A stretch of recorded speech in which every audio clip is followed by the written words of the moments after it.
Lauren, thank you for the recommendation on the song for today. It's a really great one. Bringing the energy to start things off. It's great to see you all. My name is Brett Malicott. I'm the Associate Superintendent at Sacramento County Office of Ed. It's always a pleasure to be able to kick these things off when I can, and just want to start off by saying welcome. Glad you're here. Thanks for taking some time. And where in the heck did the summer go? Right? Like here we are. It's mid-August. My son, who's a senior in high school, started yesterday. My wife, who's a second grade teacher, started with teachers yesterday. Kids come on Thursday. And I think everybody's probably experiencing something like that in school. And it never ceases to amaze me. I always get the first day of school butterflies, even still, like whatever it's been 30 plus years later, and as a teacher, and before that as a student, the butterflies always hit me, except now it's more like a month instead of a day. But glad you're all here. Thank you. I saw in the chat the recommendation to please add your name or actually add your organization next to your name. That would be really helpful as we're thinking about putting people in groups and those sorts of things later on. So let's go ahead and go to the next slide. Here's our strategic plan. We have our vision, our mission, our desired outcomes. We've got a new superintendent that's starting at COE here in about 3 weeks, and that's a big change for us, but we're talking a lot about vision right now at COE. And so with that, I'm going to read our vision statement for today for our capacity grant strategic plan. And it's: we envision a future where every child and youth in California is celebrated, nurtured, and supported by caring adults at home and at school. And if we can pull that off, we're going to be doing okay. But of course, we've got a mission and some outcomes that come along with this. I'm not going to go through the whole thing today, but encourage you to take a look at it as you can. Let's go ahead and go to the next slide. So our objectives, we want to reflect on the work to date and envision next steps to enhance school-linked behavioral health services. We're going to empower community voices. This is a target for every one of our community of practice meetings, and hopefully you'll see that very present during today's meeting as well. We want to engage in activities to foster collaboration and learning. We've been saying since the very beginning that no single one of the counties, and that includes SCOE, none of us know all of this, right? And so we're better off working on this together, and that's what the point of our coming together and that collaboration. We want to provide insight on TA and ways to support administration of the capacity grants. A housekeeping item, we ask you to update your name and just remind everybody that we're recording this, both for folks that want to come back and listen to a section again, or if folks aren't able to be here. Our agenda, we have an inclusive welcome that we'll kick off in just a minute. We are really very excited to have both CalMap and San Diego both talking about the idea of screeners, universal screeners. CalMap giving us kind of nuts and bolts around universal screeners, and then a kind of a spotlight, if you will, for San Diego and the work that they're doing around universal screener implementation. We'll take a quick break, then we'll do breakouts. We'll do some whole group note review, and then we'll close with an intentional closure. And yeah, let's go ahead and keep going. I think I got everything on this slide. All right, I guess we're on to the inclusive welcome. Thanks again, everybody, for being here. And who is it that I'm turning it over to for this particular section? Hey Brent, you're turning it over to me. No. Awesome. Thank you. Thank you. Hi everyone. Happy COP Day. My name's New. I will be co-presenting our inclusive welcome with Christina, who is our youth fellow, and she and I both co-designed this. So in September, the capacity grants will start to implement TA Theme 3. And as you know, it is culturally sustaining practices and youth voice. As we prepare for this theme, we created this inclusive welcome to reflect on our own experiences with culture and youth voice. So to engage in this activity, you will need a pen or pencil or paper if you like to draw, or you can also design using the online template that we created for you if you don't draw like I do. Like I don't, sorry. And then so with this template, you can copy and paste images from Google for this activity. We are going to be creating classrooms and we'll give you about 30 seconds to either grab a pen or pencil or even open up the online template to kind of orient yourselves to the materials. So I'll set a timer for about 30 seconds just to help us orient ourselves. If you're using the online template, you can also start putting your name on certain slides so that folks know which one you are claiming.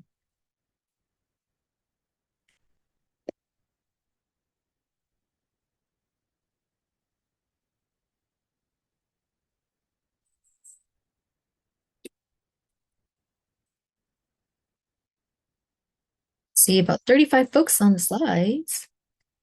And there's also directions on slide 2. So if you get lost, you can reference those directions. Okay, so our 30 seconds is up. So for this activity, the scenario is that you are a brand new teacher or staff member. You will be working directly with students. You will be assigned a classroom space, and we'd like you to think about what symbols, images, books, objects, or decorations you would like to add. Try to think of about 3 to 4 because we don't have too much time. So we'd like to make sure that we can give you enough time to find 3 or 4 of those items. And then can we go to the next slide? And then while we're going to the next slide, after you do that, we'd also like you to add pieces of yourself, your identity, any cultural upbringing, values that make your classroom feel like home. We'll give you about 2 minutes to do this, and Drusilla will play some music while you are looking through Google Images or drawing.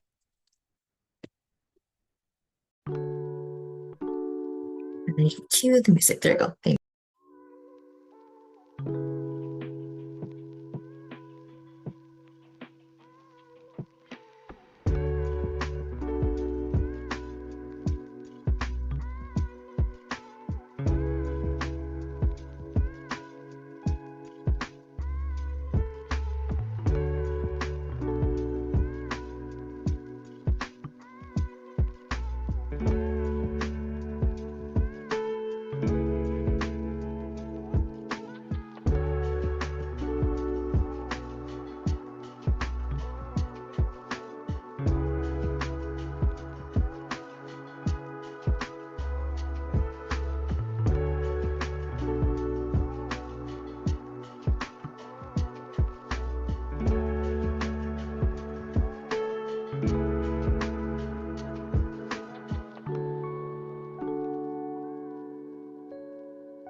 Right, we are at time for the first part of our activity, and I will pass it on to Christina for the part 2.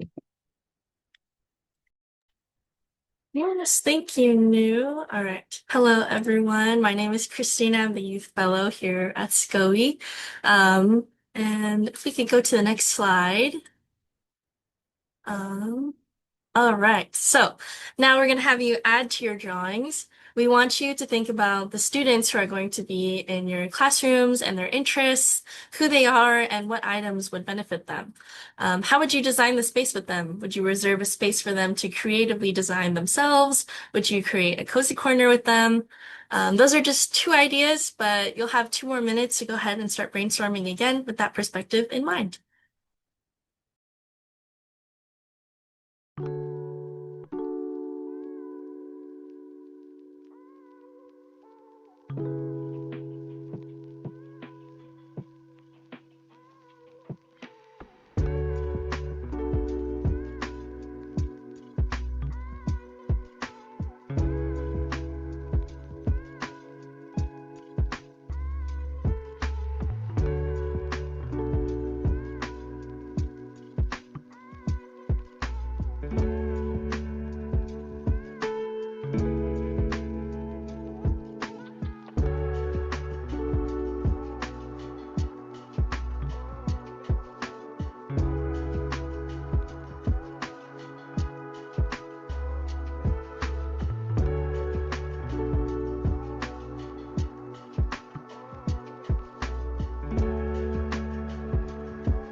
Okay, thank you for designing your classrooms, and we hope you had fun.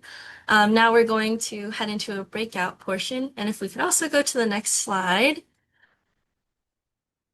Okay, so for our breakout room portion, we're going to have you share and reflect on the following questions.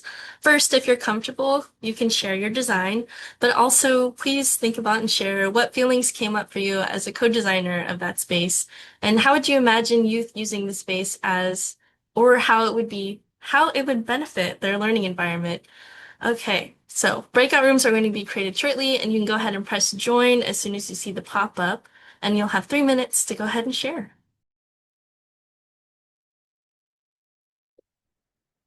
All right. Thank you, everyone. We'll just kind of wait for folks to come back. If you haven't had the chance, feel free to look through everyone's drawings. Well, drawings and the cycle. There's some really amazing things on there. And we just hope that you had the chance to think about co-designing classrooms with culturally sustaining practices lens. This is just a really small activity for something much bigger to come in theme 3, which is September to December. So you will be seeing a lot of me for the rest of fall. And so I hope you don't get tired of me. Thank you again. And then I will pass it to Tanya to get us through the next part of COP. Thanks, New. I had a lot of fun with that, so I appreciate it. Good afternoon, everyone. I'm Tanya Calabretta. I'm the Assistant Director of Strategic Initiatives with Santa Clara County Office of Education, and I have the joy and delight of working with the State Capacity Grant Team and helping facilitate today. So before we get started with our COP, we are excited to announce that we have a new memo to share. And so if we can go to next slide. Great. Thank you. Hot off the press. So this is a memo around key terms with MTSS and the behavioral health continuum. This memo provides definitions for key terms related to MTSS, behavioral health prevention models, and the CYBHI fee schedule program. The purpose of this memo is to provide a foundational lexicon to build understanding around the connection between MTSS and billable services within the CYBHI fee schedule program. So we hope that this memo can support conversations in today's Tier 1 fee schedule breakout room and beyond after our wonderful presentations. So we have that there and links are shared. We can go to the next slide. Perfect. Thank you. So we are super excited today. We have two spotlights. Our first one, we're excited to extend a warm welcome to our colleagues from CalMAP, Petra Steinbushel, and the Director of California Child and Adolescent Mental Health Access Portal, and Lauren Hack, the Associate Director, the School-Based Consultation Lead, and begin today's spotlight presentation, Universal Screening, part of our theme two, is an important component of the comprehensive approach to support student well-being and success, and we look forward to learning more about the work that CalMAP has been doing in this area. Understanding and effectively utilizing universal screening is an important part of advancing youth mental health and wellness efforts in our schools. The CalMAP team has been a wonderful partner, and it has been a pleasure collaborating with and learning from them. As we listen and learn to their presentation today, we invite you to reflect on how this information connects to your local context and your ongoing efforts in this area. We hope today's presentation serves as a foundation for meaningful discussion, shared learning, and continued growth as we work together to support the well-being of all students. And with that, I'm going to pass it over to our colleagues with CalMAP. So much. It's great to be here. Lauren, I don't know if I see you. We wanted to kick things off with just a little bit of like understanding kind of where everyone's coming from. And so we have a couple of questions that we wanted to ask about. Lauren, can I pass the mic to you? Yes, absolutely. And if our friends at SCOE could launch our poll, that would be wonderful. It's great to see everyone today. I see some familiar faces and some new faces as well. We just wanted to, and if the poll works, that's great. And if the poll doesn't work, we can do, oh, there we go. Great.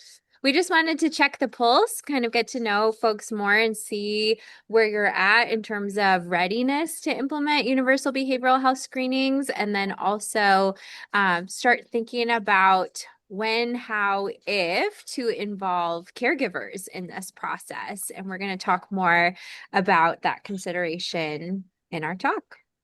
And thank you so much for launching the poll and we have some resources that are dropped in the chat as well. Thank you so much, Sienna. Great. Unless people are starting to fill those out, we can go to the next slide.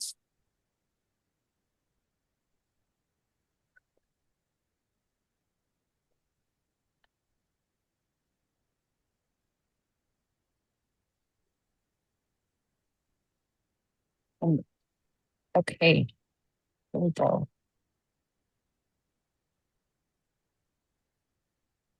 So it looks like folks, in terms of asking about readiness to implement universal behavioral screening in schools, how prepared do you feel?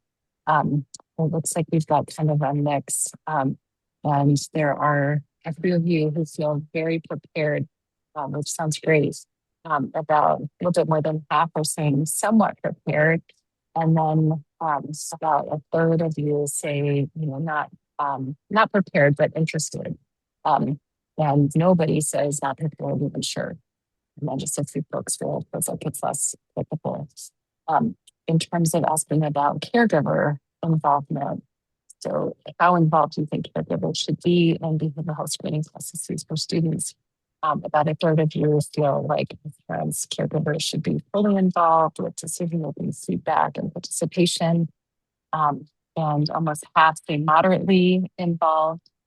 And then a few are saying minimally involved, about 23%. Can folks hear me okay? It's a little hard to hear you, Petra. So if you could just continue to speak loudly, that's great. Yes, we'll do. Okay. And we can go to the next slide. So we are funded, our school-based efforts in particular are funded through the Health Resources and Services Administration as part of a of a $4.128 million grant. And then CalMAP overall is a CalHOPE funded program that's funded by the California Child Youth Behavioral Health Initiative through the Department of Healthcare Services. Next slide.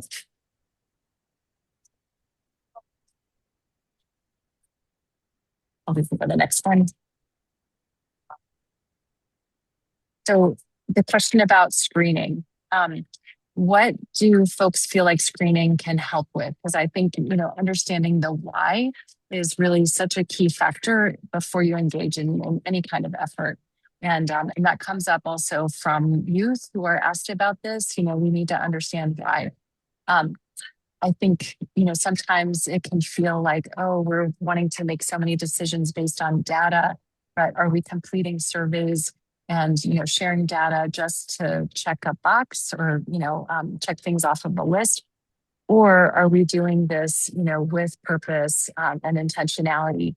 And so universal screening can really be something that reduces the missed opportunities to identify appropriately mental health and substance use concerns. Um, it can also be used as a way to engage youth.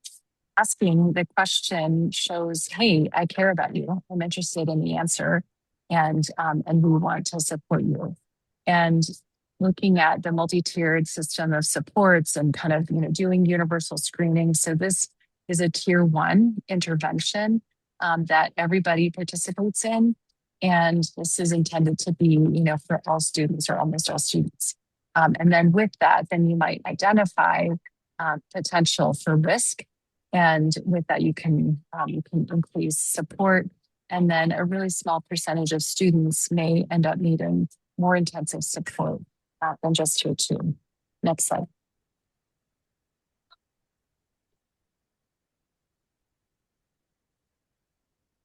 Another component of screening, it can improve access to care, because we all know that things that get funded are things where there is an identified need, and if we're not identifying those needs, then then we might not get more access to the needed supports. This idea of having it be like a way of communicating can be really helpful, especially when you're communicating with people, across disciplines within your school or your context. It can also be really helpful in communicating with other professionals, for example, primary care providers who may be part of a youth care team, but not be, in the school itself. And so if you share a little bit of information, hey, this concern was flagged on a screener, everybody knows what you're talking about. It can also help to inform decision making and planning in terms of what happens next. Next slide.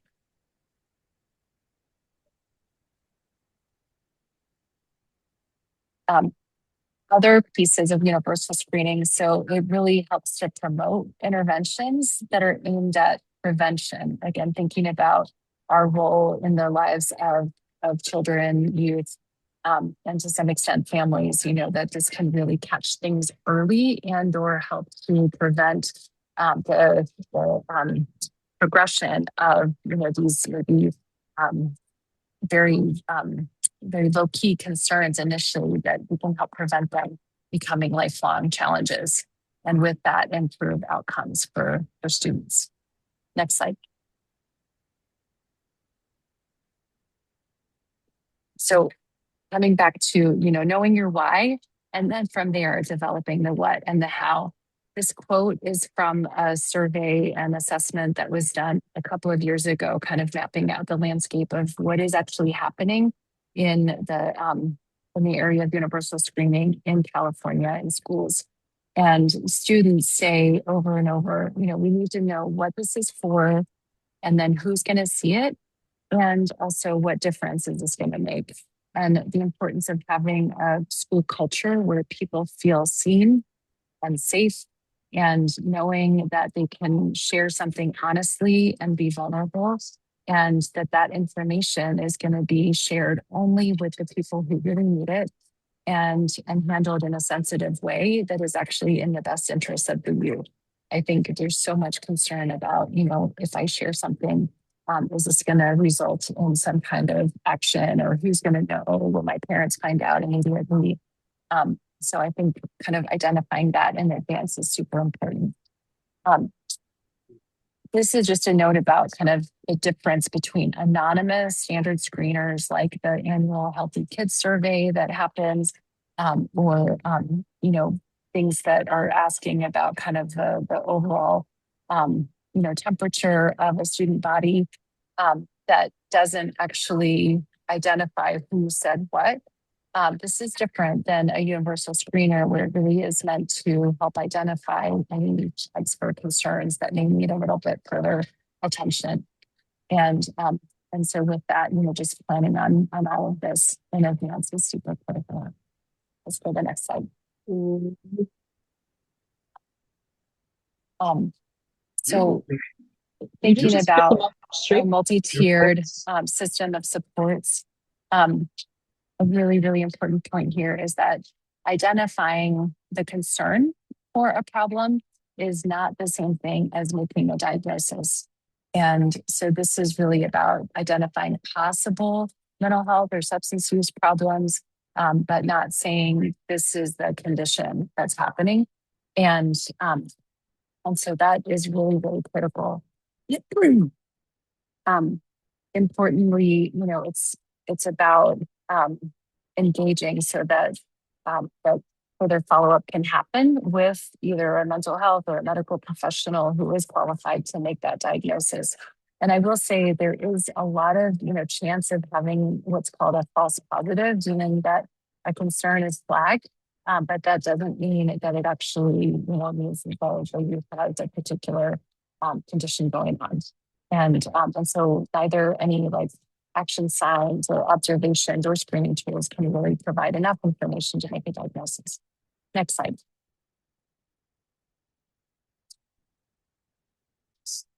How many folks have heard of SBIRT or have seen it applied in action in your context?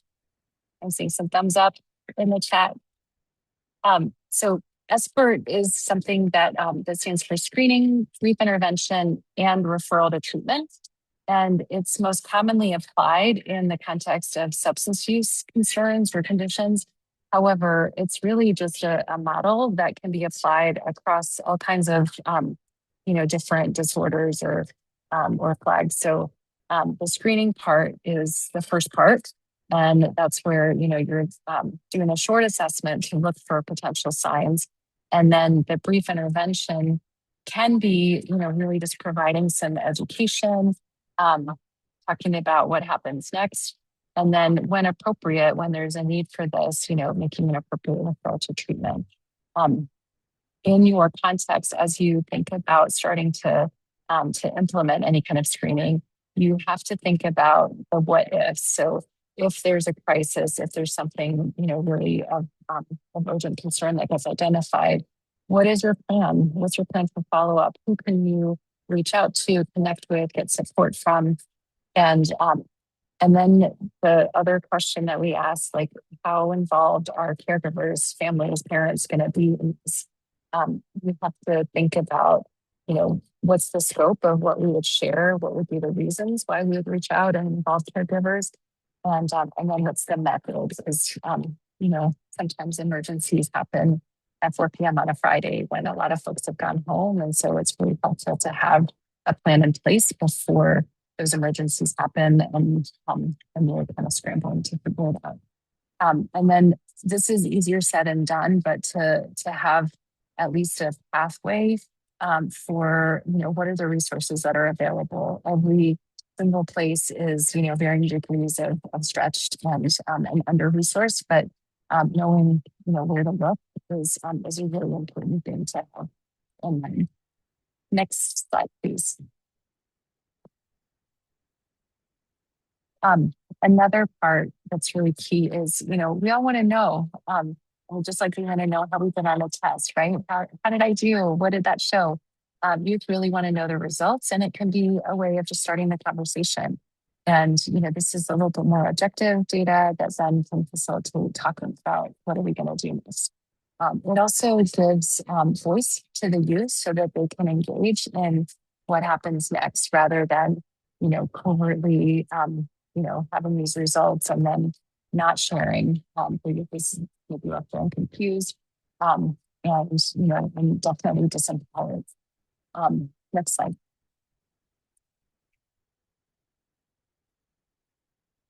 So we just want to leave you with this before passing it over to our San Diego-based colleagues. But just always remember that you don't have to do this alone. Make sure that you know who you can reach out to, consult with any local or embedded supports that you have within your context. And of course, you can engage with CalMap. We have the flyers for our Project Echoes, where that's a combination of case-based discussion and also consultation and didactics. And then consider what other professionals may be involved in this youth's care. At minimum, they always have primary care provider, and they usually have other folks involved, caring adults that can be help and support. All of that will pause there, I think. And Pete, if we go to the next slide, we just want to highlight one other resource, which is our Echo series. And so I do see folks on this call that have joined us before, so that's great. And we do have our 2020-2027 series restarting in September, and registration is open now. So please do feel free to distribute this widely. It's free. We offer continuing education credits. The first half of these hours are always learning about some topic, and then the second half is case-based learning. So anyone can come and bring up a student issue or a larger issue in their system and really get support, because whenever we're thinking about doing something new, like universal behavioral health screeners or any other thing, I always at least feel more confident doing that if I know I'm not alone and I have a group of peers from all across the state who can come together and share feedback on my, just like you all have in this community of practice. So we would love to see you all there. Great, thank you. Thank you, Lauren and Petra, for providing an overview of CalMap's work with universal screening and how universal screening helps us establish strong foundations and leads further into our discussion. If we can go into the next slide, we're going to transition. Oh, maybe not. Maybe the next one after that. There we go. Beautiful. So building on that introduction and information from CalMap, we are pleased to highlight the work of our colleagues at San Diego County Office of Education as our second spotlight presentation. We are fortunate to be joined by Heather Namor, coordinator, and Rachel Wagner, project specialist for student wellness and school culture, who will share their experience implementing universal screening within school systems. Their presentation offers a valuable opportunity to learn from a real-world example, including key considerations, lessons learned, successes, and and challenges, encountered throughout the implementation process. We are grateful to San Diego and their team for their willingness to share their expertise and practical insights. We hope today's presentation continues to spark reflection, meaningful discussion, and learning as we work together to strengthen youth mental health and wellness supports in our schools. And with that, I'll pass it over to Heather and Rachel. Okay, thank you so much, Tanya. All right, good to see everybody. Thank you. All right, so we are going to get started. Just give you a high-level overview of what we're going to squeeze into the next 15 minutes. Our county office is a recipient of a grant from the Behavioral Health Oversight Accountability Commission, as there are 9 COEs in our state that have received a grant for doing universal mental health screening in schools. So if we can go to the next slide, I'll share with you what we have in store today. We're going to talk about how, through another initiative through the commission, that we were able to really take 4 years and build the foundation to do this work around universal screenings in our schools. We're going to talk to you about the process of our grant and our work during the first year of this 2-year grant, to really kind of lay out how we built readiness to pilot screeners this school year. And we're going to share with you, looking ahead, what are our plans this year as we pilot and create a final plan for our county and identify opportunities to align with the fee schedule. And lastly, we'll share resources that we've created that we hope you find helpful. So with that, we will jump in. So to start off, our COPES initiative, which I think we've presented on before, and there was a memo on it, but it's basically a 4-year capacity building initiative that has sunset in June in our county, and it's with 31 LEAs, which equates to about 440 schools in our county, where we've built the capacity for them to really be able to have subject matter experts in suicide prevention, intervention, and postvention. We did a lot of work around reducing stigma and enhancing mental health literacy. And I'm going to show you how these 4 years of laying that foundation have really set the stage for this new universal screening grant. So the next slide, it's just showing you an overview of our Creating Opportunities and Preventing and Eliminating Suicide initiative, referred to as COPES. And so again, just really lifting up mental health literacy, a lot of training, a lot of technical assistance, so that every LEA can have a subject matter expert in suicide prevention and build their own capacity to deliver training and resources and services in those arenas, and then just champion mental health. And a lot of work around the suicide prevention also included work around policies, protocols, and practices, aligning with legislation, really having a strong infrastructure of anything to do with a mental health crisis, suicide intervention, and postvention. And we also did peer programming in over 120 schools, where students really are the ambassadors and champions for reducing stigma and supporting suicide prevention among their peers. And so a lot of the best practices for screening really were we set the stage for by implementing these comprehensive foundations and protocols and practices.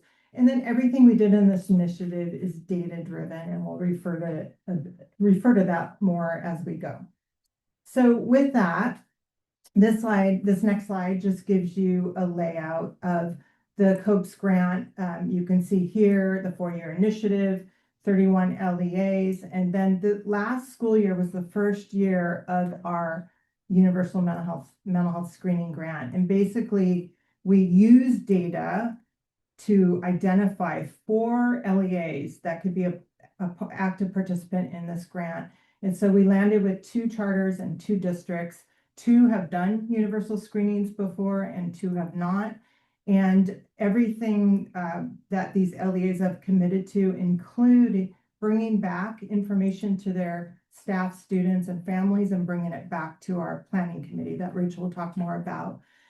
We also had all 31 LEAs complete a comprehensive needs assessment for doing universal screening in schools. And it clearly showed that there is a very high interest among all our 31 LEAs that they want to do universal mental health screening. So this grant is great because it's giving us the chance to be able to pilot and really build a plan for our county going forward. And then next, this current school year that we're in, I forgot it's here, I was going to say next school year, we have 4 LEAs that will pilot 3 separate screeners. We are going to take the data and input and incorporate that into our final plan for our county. And the ultimate goal is the commission will develop a roadmap for the state at the end of the 2nd year. And now I'm going to hand it to Rachel to talk about the resource mapping in schools, which is a critical piece of this. So yeah, hi everybody. We wanted to, if you could go to the next slide, please. We wanted to really spend some time talking a little bit about our resource mapping process, because this really is the foundation that we're able to rely on as our LEAs begin to conduct screenings and need to respond to the results of the screenings. So it was worth calling out. As part of our COPES grant, all 31 of our LEAs completed annual comprehensive needs assessments, which Heather mentioned. And as a part of those needs assessments, every year we asked them to evaluate their level of tiered supports that they had in place for common mental health, behavioral health challenges. So things like bullying, eating disorders, trauma, grief and loss. There was maybe 14 different topics, and they had to evaluate tier 1, tier 2, tier 3 supports that they had in place or that they had access to. And so as a part of that, we began to gather resources related to those needs, related to those different tiers. Any resources, they might have been national, some of them were state, some of them were local to San Diego, resources that our LEAs were using that they recommended. And we were dumping all of these resources just into a really big spreadsheet that was organized by topic and organized by tiers. And then in year 3 of this grant, we started meeting with LEAs individually, and we helped them to conduct a gap analysis to look at the results of their responses to this question on the needs assessment over the last 2 years, and to really think about what their big gaps were, what was their data telling them in terms of their priority areas for gaps, resource and service gaps that they needed to fill. And then we began to pull from our internal resource map to customize supports for them. And we would give them back recommendations for supports and resources they could use to fill their gaps.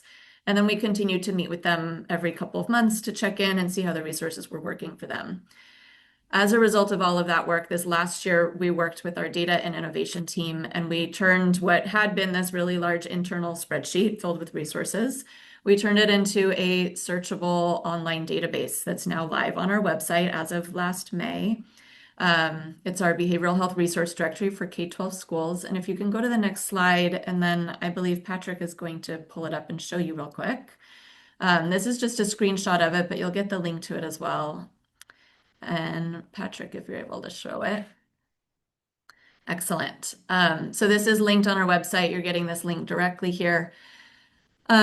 You see that it's organized. There's over 630 resources in it now. This is the organization of the spreadsheet in a searchable form. So you can choose by topic. If you click the drop down arrow next to topic, you'll see all of the topics that are included in this map. Yeah, there you go. So we have anxiety and depression, eating disorders, self-injury. There's a couple of different things in there. Under type, you can also search by what type of resource you're looking for, or if you're looking for direct services or an app or training, curriculum. There's some different options in there. And then population served, you can choose whether you're looking for elementary, families, secondary, staff, and you can combine search filters also. And so we're not going to get into it too much, but if you're looking for suicide prevention curriculum for high school students, you can set that in your filters and you'll get the results that are appropriate for that. And then each resource in the database links directly to that resource externally. So again, this is something that we're really lifting up and promoting. It's available for all. A lot of the resources in here are state resources or national resources, and then some are local to San Diego County. So with that, I'm going to pass it back to Heather to talk a little bit more about the grant itself and how we're using this resource directory and the foundation we've built to move forward with universal screenings. Okay, thank you, Rachel. So just to talk a little bit about the process for this universal mental health screening grant, we had to really start, if the next slide, please, with defining universal screening, because we have found that there's a lot of confusion around what is universal screening. So this slide kind of shows you how we worked with our LEAs and planning team to talk about how it is a systemic and proactive assessment of social, emotional, or behavioral strength and risk indicators among all students within a given educational setting. So it is, systemic proactive assessment of all these things. And so we also know that it informs universal programming and additional assessment or interventions for those with identified needs. It meaningfully integrates into a school's equity-centered MTSS, and it's conducted so that the student data is identifiable, right? So we want to know things like the student's name and those identifiers. And then just to be really clear with our LAs, what it is not. It's not to assess a school-wide climate, to things like chicks or other ways that we assess climate school-wide. Very different. It's not that. It's not used to make high-stake decisions, such as for special ed services And it's not surveying students to identify trends like with chicks or panorama. And there also has been a lot of confusion around suicide risk screenings seen as a universal screening tool, and that is very different. Although our work around doing suicide risk screenings is someone has identified that the student might be experiencing suicide ideation, so it's specific to those students. Not all students screen for suicide risk. So for us, we had to get real clear on the language and the meaning of it, what it is and what it is not, before we could step forward in this work. All right, next slide, please. So we are all about shape guides. We love shape guides and using best practices. And we wanted to share this resource with you because the shape guide has helped really drive the work in our county. And you can see here how it just starts about the importance of building a foundation, clarifying goals, everything from selecting an appropriate tool to determining consent and assent processes, and every way from developing follow-up. It's all in there, and it's a beautiful guide because everything has tools and resources and tips that you can download and use and adapt to your county, your LEA's needs. So this is a huge resource in this work that we have done. I'm going to hand it back to Rachel to talk about our local planning team. Yeah, so I know we only have a few minutes left, but next slide, please. Just our local part of our grant was that we developed a local planning team to really help drive the work in San Diego. And our planning team, ideally was comprised of multiple sectors. So we did bring in UCSF, our grant evaluation team. They have been helping us with COPEs for the last 4 years. So they know our LEAs, they know our county really well. They also have a wealth of expertise in universal screenings, and they've done a lot of work at the state level, compiling lit reviews and analysis of screening best practices. So they've been a really key player in our planning committee. We have our 4 LEAs that Heather's already mentioned. Of those LEAs, 2 of them had experience with screenings, 2 did not. We selected them based on their CHICS data, their needs assessment data, their suicide risk screening data, and whether or not they had the capacity and resources in place to really participate in this. One thing that's not in here is the other requirement for the LEAs to participate is that they had systems in place for a really continuous feedback loop with their educational partners. So with their staff, their students, their families, that everything we're doing in this grant and all of the decisions we're making, they are taking those back to their school communities and bringing feedback back to us. So while the community is not not part of the planning committee per se, we're getting a lot of input from our students and staff and families around the county. We also brought in County Behavioral Health Services as a key partner, Rady Children's Health, our medical experts who are familiar with screenings, and Wellness Together, a service provider here in San Diego County. Next slide, please. Okay, I'll just mention we did do a needs assessment with all 31 of our COPES LEAs. And one of the big things, these are the topics in the needs assessment, so you can see what we assessed. One of the big things that came from that was the fact that over 60% said that this was a really high priority for them. Another 30% said that it was somewhat of a priority. So we know that the work we're doing really speaks to a need in San Diego County. And then briefly, if you can skip forward 2 slides, 2 quick resources we want to share. One of them is this guide that we put together of universal mental health screeners. So we looked at a lot of the research and a lot of the literature that's out there, and we pulled together every screener that was appropriate for a K-12 setting that was evidence-based, that related specifically to mental health. And so we have this guide that we're happy to share with you. And then the next resource also, I know I'm flying through this, but we also have a readiness checklist that we developed on the next slide. We're going to bring it up, I guess, real quick. This has 3 main sections in it. UCSF really helped us put this together based off of best practices in terms of preparing for screenings. And so our first section is just the planning and team foundation. And then there's a section on screening logistics. And the last section is on follow-up and tracking screenings. And so each section has a couple of key steps along with 1 or 2 key resources. And you can see the timeline for how we have asked LEAs to go through this checklist over the last year. But this was meant to be a synthesis of best practices in preparing for screening with the resource to support each step. I'm going to kick it back to Heather. Okay.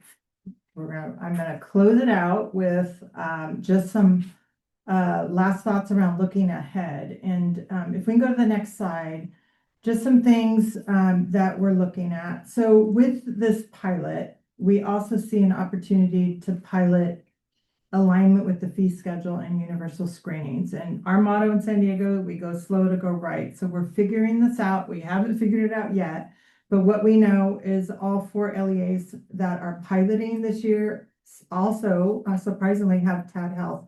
They have the same vendor, EHR vendor, which we didn't plan, so that's super cool. And TAD Health is embedding the specific screening tools into their EHR, which is great because it becomes more systemic that way. What we do know is that all 4 LEAs will be using PPS credentialed staff to review the scores of the screening, which equals reimbursable claims. So we know there are opportunities here. As they review the screening results, it's reimbursable. You saw Rachel that showed our behavioral health resource directory. Just being able to link to services is a reimbursable activity. We are going to start working with each LEA to really determine their specific workflows and what that looks like, and look at opportunities to align with billing and so forth. So from those workflows, we'll know more. So this year is kind of the year where we're aligning the fee schedule, and we are happy to share what we learn as we go. And I think with that, we are closing with thank you for letting us present and having us here. Awesome. Thank you, Heather and Rachel. That presentation and the resources are super great. I think we're going to use some for some of the conversations we're having too when I lead the county work. So thank you so much for joining us and sharing your experience and how it's been going for you down there. We are going to take a much needed 5-minute break before we come back and head into our breakout rooms. And here's a reminder of the breakout rooms that we will have as options, and we'll frame and give some instructions upon return from our break. And as you transition back into our space, again, just lifting great gratitude to our presenters today. Really appreciate it. We are going to gear up for our breakout rooms. And as a brief reminder, our options are LEA supports, workforce, tier 1 fee schedule, vendors, small and rural, and the presentation Q&A, which would remain in the main Zoom room that you're in right now. So each breakout room will have a facilitator and a note taker. We are also introducing a participant agenda and breakout room notes document to make the conversations and key takeaways accessible to everyone. So if you're joining a space, you will be able to learn about the other spaces that you missed, and then you won't miss them. You'll continue to have access to this document after today's session, so you can review notes from your room and the other breakout discussions beyond today. So the breakout rooms are self-selecting. Once the rooms are open, you're going to choose the topic that you're most interested in discussing with your colleagues. And if you experience any difficulty joining a room, please remain in the main Zoom so we can assist you, or remain in the main Zoom because you have Q&A for our presenters. We'll bring everyone back into the main room at the end of the breakout session. And with that, we're going to open up our breakout rooms for some meaningful conversation. See you guys in a little bit.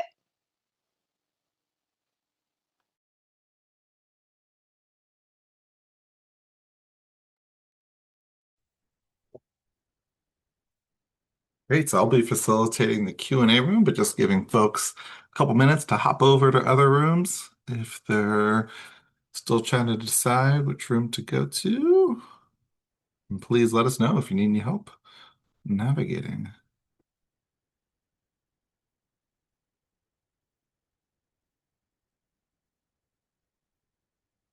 All right, seeing a couple more folks popping over. Thanks, Emily. Yeah, if you need help, you can direct message Emily.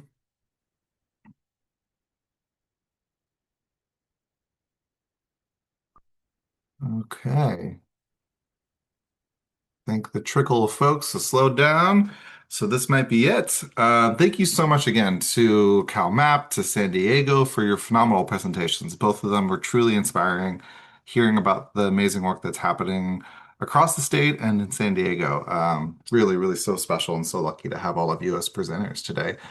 Does anyone have any questions? I know San Diego kind of rushed through a little bit at the end, unfortunately. So maybe you have a question about something they were sharing at the end. You could put a question in the chat or feel free to raise your hand or come off mute.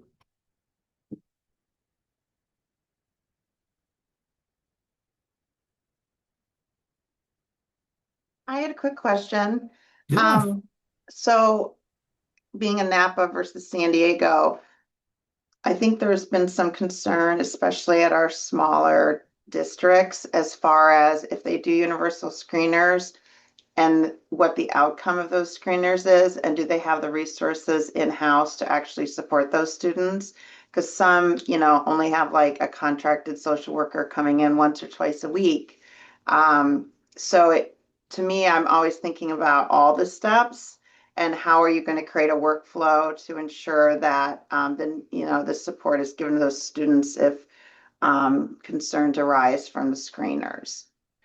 And then the other second piece to that is having the qualified person do the screeners. So it's potentially billable, but that also leads to problems of like paying for their time to do the screeners and, kind of where that lines up with supporting, the site fiscally.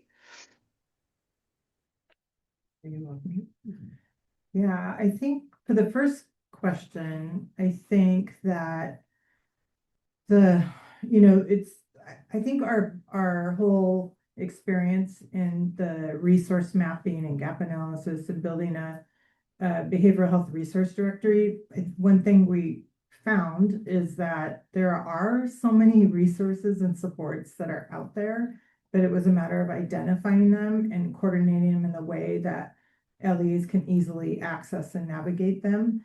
And then often too, in the world of COEs, we know this, that there's a lot of, community-based organizations and agencies out there that want to partner with schools, but it's really hard to get into schools as well. So something about when us as a county office were able to identify resources and vet them and create these pathways that are easy to access, it really kind of lifted up and increased the resources that they had available for their students, in addition to all the work we did with COEs. But I think that so because we have some small rural districts that are doing this and small charters that are doing this, but I think they're just well positioned because of having those foundational pieces put in place.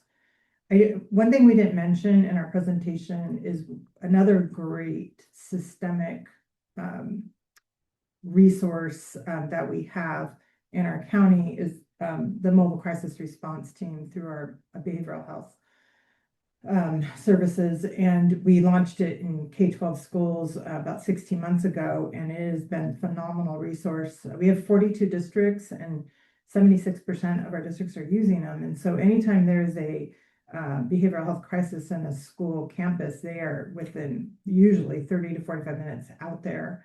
They're stabilizing the crisis. They're working with the school team. They're transporting if they need transportation to be transported to emergency services, and then connecting them with support. So that's kind of a big piece of this is, what if, because the fear is, if we screen and what if there's these crises and emergencies, how do we respond? And so that's another example of a systemic support that we have in place as well. I don't know if that answered it, but it's just my thought. I don't know if you have anything to add. I think the only thing I would add is the other thing I think we've learned through like a lot of the suicide risk screenings that we've been doing is just most of the needs are tier 1 and tier 2, and the resources that we've pulled are resources that can be used by existing school staff to run small groups, to do some one-on-ones that are not tier 3, right? But they can be used to train up and build the capacity and expertise of existing staff so that you're not relying on that external service provider for every need. One example, you probably can tell it better, but when we first launched, we started doing the resource mapping with our LEAs and customizing their own resource map. There was a student who had a tier 2 eating disorder, was in need of resources for tier 2 eating disorders, and the testimonials we hear. Like if we didn't have this behavioral health directory, this student and the family she was connected to services, put on medication and in therapy within a week. And that wouldn't have happened without this resource directory. I always get chills when I say that. And it just goes to show you like, it's a really, like, that's been a game changer for us, having that directory in place.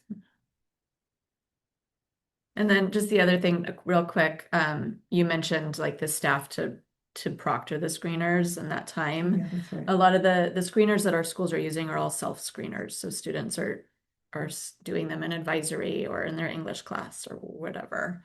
And even the young ones, you know, their picture responses or there's audio that they're listening to.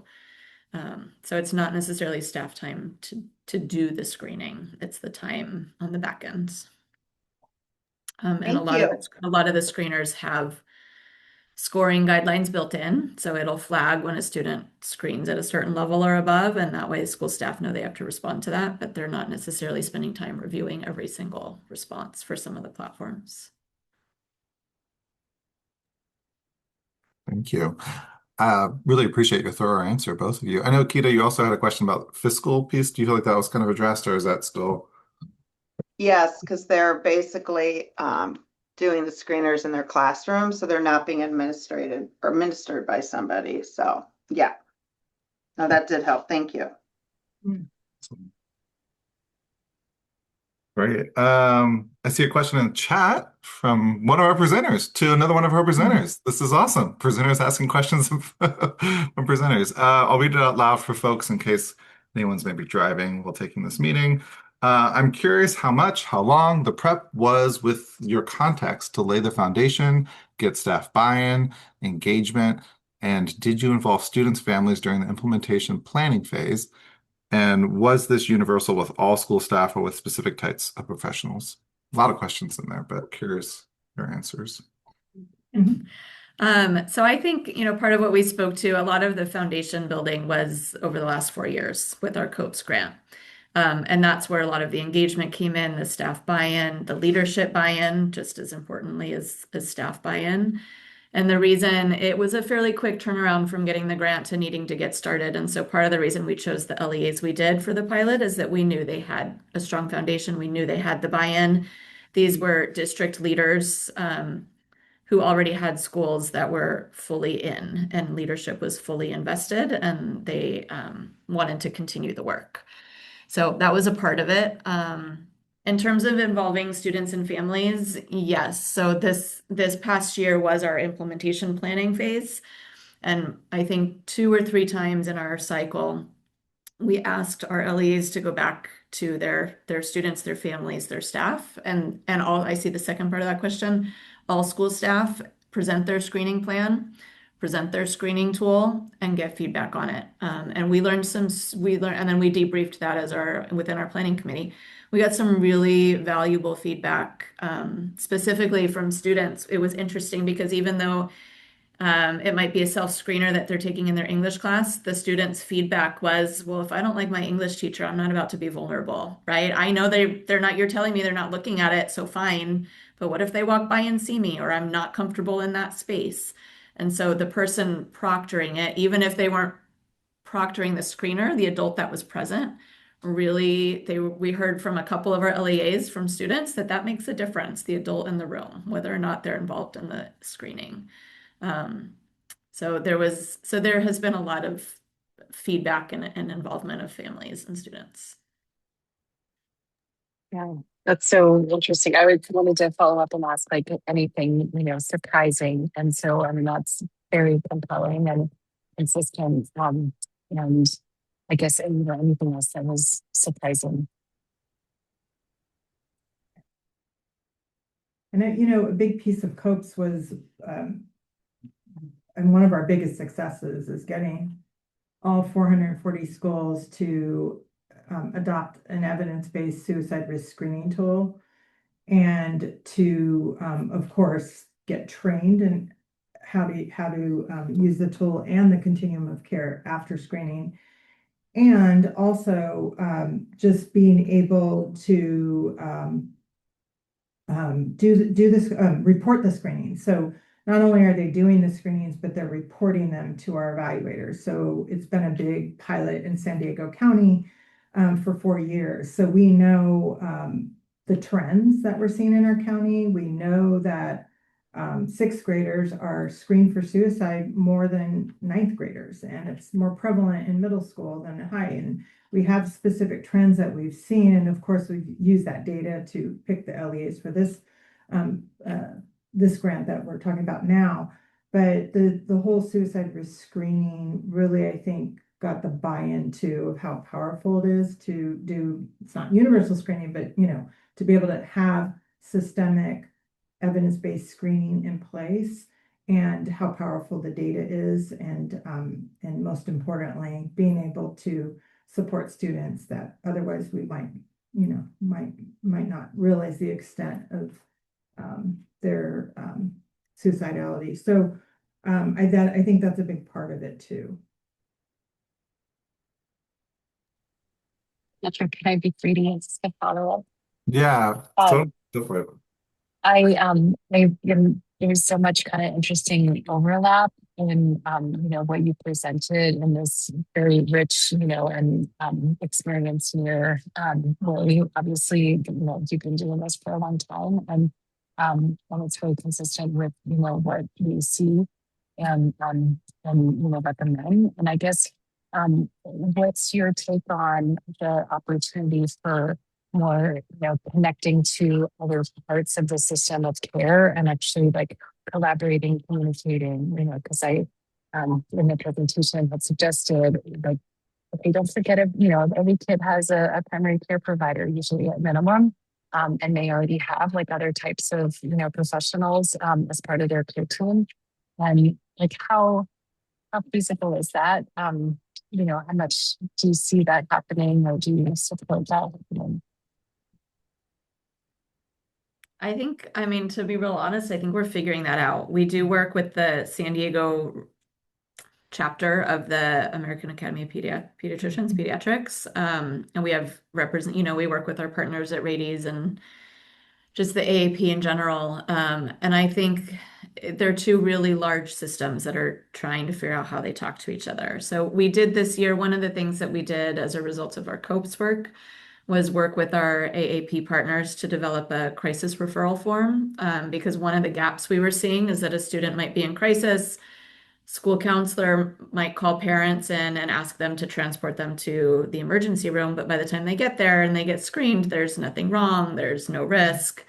There was a disconnect happening between what the school knew to be true and what they were seeing and what they were screening for and what was happening, in the ER.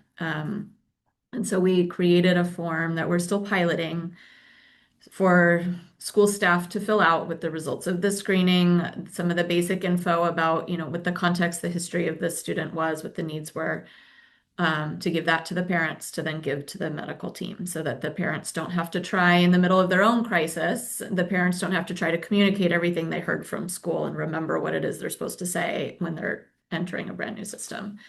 So I think at that level, we're working on it in terms of general pediatric care and communication. And it's not something that we've been able to crack the code on just yet. But we do a lot of work around reentry. Students that Yeah. have been, in crisis stabilization units and ER and inpatient, and they re-enter the school community, and often nobody knows anything happened, and they've experienced this trauma. And as we know in education, often we see behaviors that, are more that we treat with, some of our PBIS practices, but it's really a mental health issue. So we have a whole reentry process to ensure that students reenter the school community safe and supported with a web of support. And so there's pieces of that where we've done a lot of work to try to bridge the communication gap between the medical sector and the education sector. So that work continues, as Rachel talked about. Thanks so much. Yeah, Heather and Rachel. Yeah, I mean that Communication between different systems can be so important. And just to plug again, that was also part of the memo that we just released today as well to support with some of that communication between schools and behavioral health systems. The other thing, actually, I was just thinking, we do also partner with Rady Children's Health to do a parent webinar, parent caregiver webinar series every year. And just in our work with school professionals, we're constantly talking about pediatricians as a first connection, right? If a student, when you're referring a student out or that, you're talking to parents about where to bring them, that pediatricians do have expertise in mental health and it's not just medical. And so just, I think increasing that awareness and understanding is something that we can do consistently. Yeah, and speaking of screening, we promote a lot the Mental Health America, the self-screening tools that they have. It's on our team guide to mental health and wellness. It's in a lot of our guides because, my own daughter took the self-screener on Mental Health America when she was like 16, and that's how she found out she had anxiety. And we were able to take those results to her pediatrician and start there. And so that's, a great way to start that conversation. And it's so hard to navigate mental health services and waiting lists, but that's something that can be done in the interim. Really appreciate that example, Heather. Thank you for sharing about your daughter. Yes. Yeah. Other questions folks have for either of our presenters?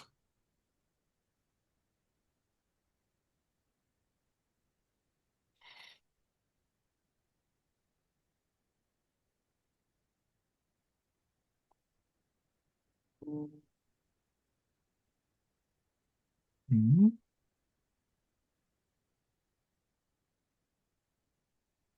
I mean, if we don't have any burning questions, a question I'm having that I feel like has been comes up a lot in our spaces is like for folks who are maybe newer to this work, like where would you suggest they start? Like if they're just beginning to think, hey, universal screeners maybe would be a supportive tool for determining medical necessity for the fee schedule. So I'm going to start doing this with some of our LEAs. Like where would you suggest starting?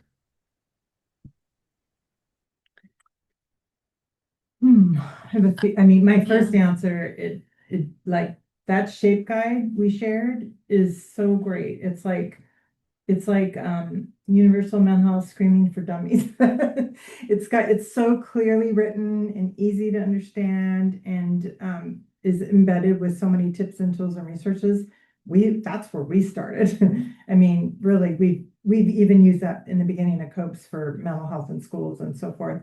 It just starts, you're able to start seeing what are you doing already and what can you build off of in your schools. What were you gonna say? Well, I would follow that up with the needs assessment. Gave Yeah. us a lot of really valuable information about where our LEAs were. And even just the questions about how much of a priority is this for you, right? We at the COEs are thinking one thing and hearing maybe what we think is a need, but the LEAs are saying, like, gosh, no, we have so many other things we're doing right now.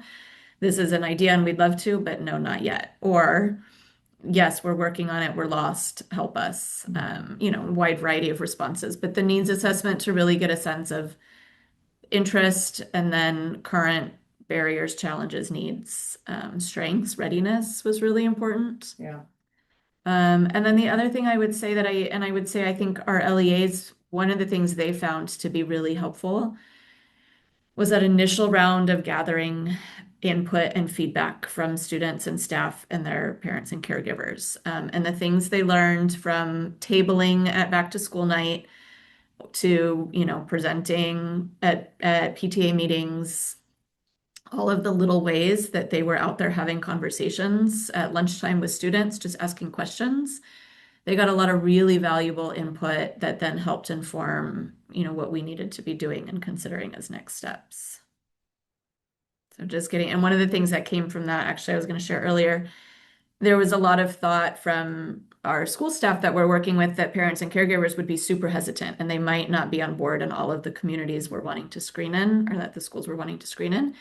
And that actually ended up not being the case. The overwhelming majority of responses where they were interested, they were appreciative, and they had questions. There were certain things they wanted to make sure were in place. There were certain things they wanted to understand, but we did not get the kind of anticipated level of resistance, which was really insightful also. Thanks for sharing that, Rachel. Appreciate that. Yeah, Jeff, I see your hand. Hey team, Jeff Davis with the California After School Network. This notion of needs assessment has me noodling, and I know that this might be a little off topic. Um, but I'm understanding that this notion of condensing the number of assessments for kids and for families, right, gives us good data, helps us to have more integrated practice at the local level. I'm just wondering if anybody's having conversations like that around LEA needs assessments, because it sounds like there's one for mental health. I know community schools also does one. I know expanded learning also does one. I'm wondering if our at the county-based TA level, are there similar conversations around like universal screening for our LEA partners, right? So that we can get like one set of data that can inform more integrated practice at the TA level. I know it's not necessarily the exact subject matter that we're talking about here, but I guess very similar, but a layer up. I'm wondering if anybody's been part of those discussions or seen those types of see a benefit in that kind of discussion taking place. Well, our county office is so big here, and we have, a whole department that does community schools and, MTSS, PBS, and we're huge. And we've talked just internally here about, I feel like everyone is need assessing out our LEAs. And, where do we, where does it stop? Where do we condense and I think for us, our own struggles are we have these specific grants with specific criterias to do these needs assessment. So we're like, no, we can't fuse with community schools because we have to do it specific to this. One thing we have definitely identified as a best practice, every time we get a grant, we try to keep as little funds as possible and funnel them to the LEAs. And when we do that, we increase their capacity and ability to be able to participate in the grant. So we say, hey, use this to pay part of the staff for the liaison to this grant or whatever it might be. And then within our MOU or our agreements we have with the LEAs, our scope of work, it's like, okay, you will conduct suicide risk screenings, you'll report them, to our evaluators, you'll conduct an annual needs assessment. And it's all doable and workable because it's within the context of the grant requirements, and we're compensating their time and funding, with all the funding cuts in schools. Anytime we can give funding to them to really, to compensate the work that they're doing, it's such a win-win. And I think that's a part of our success in our grants is we have such high accountability from our LEA side of things because we're basically paying them to do it in some senses. So to just be able to increase their capacity and ability to do this work. But yeah, I agree, Jeff. Like it is an issue. I think on another level, at the LEA level, we do have some strong leads who are in districts where there's a lot happening and they have 5 needs assessments they need to complete. And they're bringing those teams together, right? They're bringing representation from all of their teams and saying, which of these can we just sit down and complete in an hour or in an hour and a half? And in that really rich conversation surface about the connection between community schools and the mental health professionals, or universal screening. And so some of our districts have found value in combining on their end, combining and aligning their teams. Such a great question, Jeff. I really appreciate it. I'm so grateful of your mind, how you always think about the integrated systems piece. It's so supportive. And I'm thinking of like if I was working at an LEA, I would be so grateful that people are thinking about that because it is so crucial and important. Also, just to kind of introduce a little bit, we have Christina here from Placer COE. The TCT, I can't remember what the TCT stands for again. Yeah, I'm part of the technical coaching team for BHSSA, and I have the pleasure of seeing Heather and Rachel as part of our Universal Screening Grantee cohort. And I'm actually formulating an email right now just praising just how beautifully you all presented today and the amazing work that San Diego has done, not just through this grant, but creating that runway, building that capacity for San Diego to really implement screening in a very thoughtful way. And so I was happy to be able to pop in on this call and be able to listen and learn, and then also help support any answering of questions or building that foundation too, if you're just starting your universal screening journey. Yeah. Thank you, Christina. So glad you're here. We're in this together, that's for sure. We are in this together, yes. Learning a lot. Thanks so much, Christina, for being here. And just as a heads up, folks, we're talking about Christina coming back for an office hours next Friday to answer any outstanding questions folks might also have for her.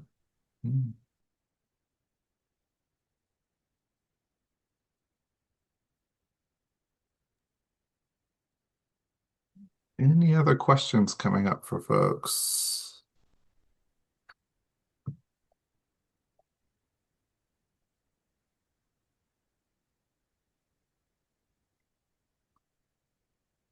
I do see your hand, Petra, and like I'm also like tempted to go. So I think I emailed y'all.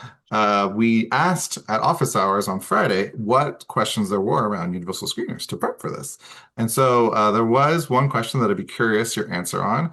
How do you manage the potential liability of the information you learn from the screener, but the inability to provide services? Which I think you spoke to a little bit in the beginning, but I feel like that one is a question that keeps coming up over and over again. I even saw Amanda thumbs up it earlier when Keto was asking it. So just curious, yeah, maybe if there's a little bit more to that question that you might want to unpack. Oh, yeah. I mean, ideally, you are, I mean, it's so important to be thoughtful in this work and to go slow and make sure that these pieces are in place before you screen.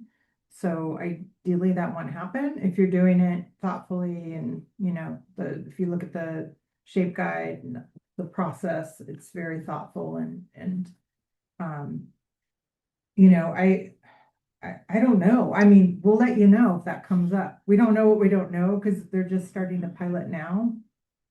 Christina, I don't know if you or anyone else has thoughts on that. Yeah, and I'm thankful that you referenced the SHAPE implementation guide. There's another best practice implementation guide around universal screening that was just released in January as well, that I know will be shared as a resource too. But both of those really emphasize that this is an implementation process.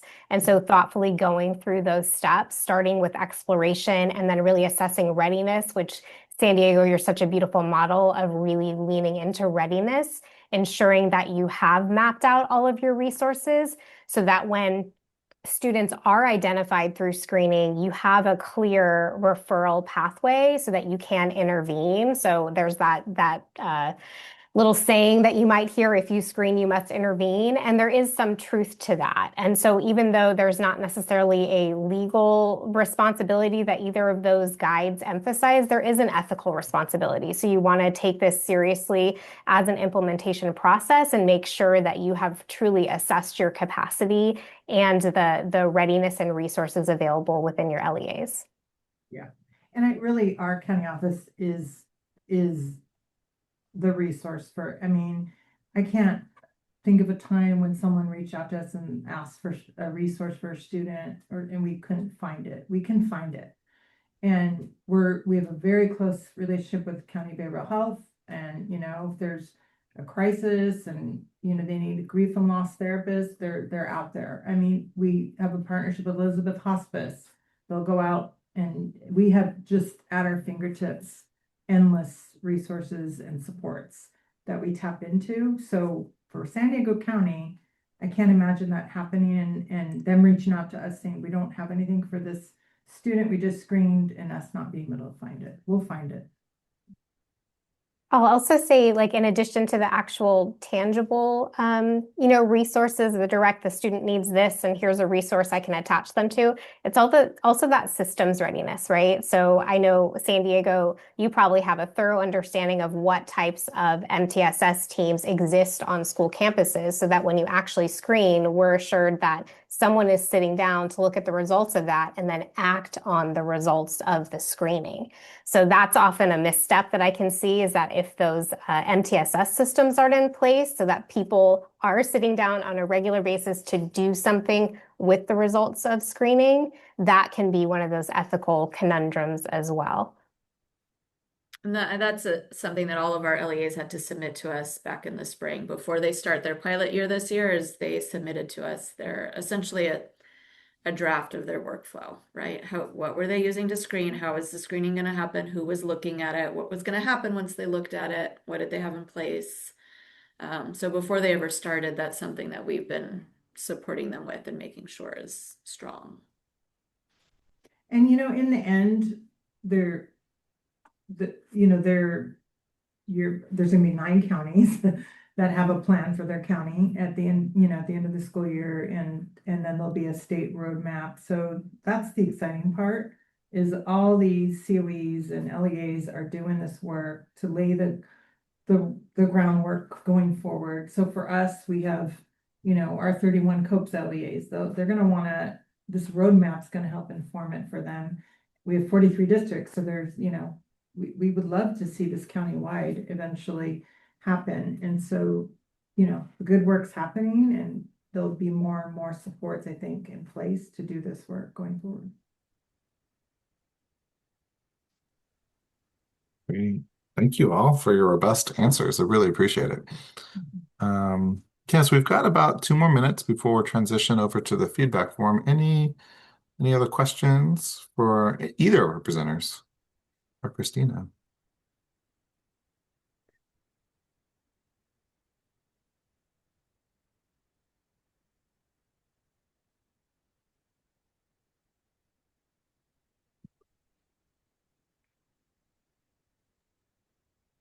Petra, feel free. Oh, I wanted to applaud, how thoughtfully you've presented this, and even more so how thoughtfully you've approached this work. And it really is complex and nuanced, and it requires so much partnership and, advanced planning. And so anyway, just want to applaud, your efforts. And we're looking at partnering with 30 children. So hoping to have that be part of kind of our statewide network of support. And if things all go the way that they should, that we hope to, then we'll have a statewide network through the UC systems and California Children's Hospital systems. So Thank you. Love it. Great. And yeah, thanks, Brent's also showering your praise as well, San Diego. You're really, truly doing amazing work in San Diego. The children and families who live in your county are so lucky to receiving the attention and love that you're giving all the families. Yeah. And yes, we're literally bringing the heat. It's like 90 Is it degrees. hot down there? I'm sure it is. We're waiting for the hurricane. It's 90 up here. Yeah. Oh, yeah, I did hear that was going to hit SoCal. Yeah. Okay, great. Thanks, Emily, for throwing the feedback form in the chat. As a reminder, we'd love to spend the last 5 minutes of breakout rooms doing the feedback form. We look at this. We have a meeting on our schedule for Thursday for all of Capacity Grants to look at this feedback form. We use it to adjust every month. The whole reason we have a participant agenda now this month for the first time ever is because we got feedback that folks were like, I want to hear what's happening in the other rooms. I want more than just a summary. I want to actually see the notes. So we have pivoted and done that. So please feel free, fill out the feedback form and let us know how we're doing.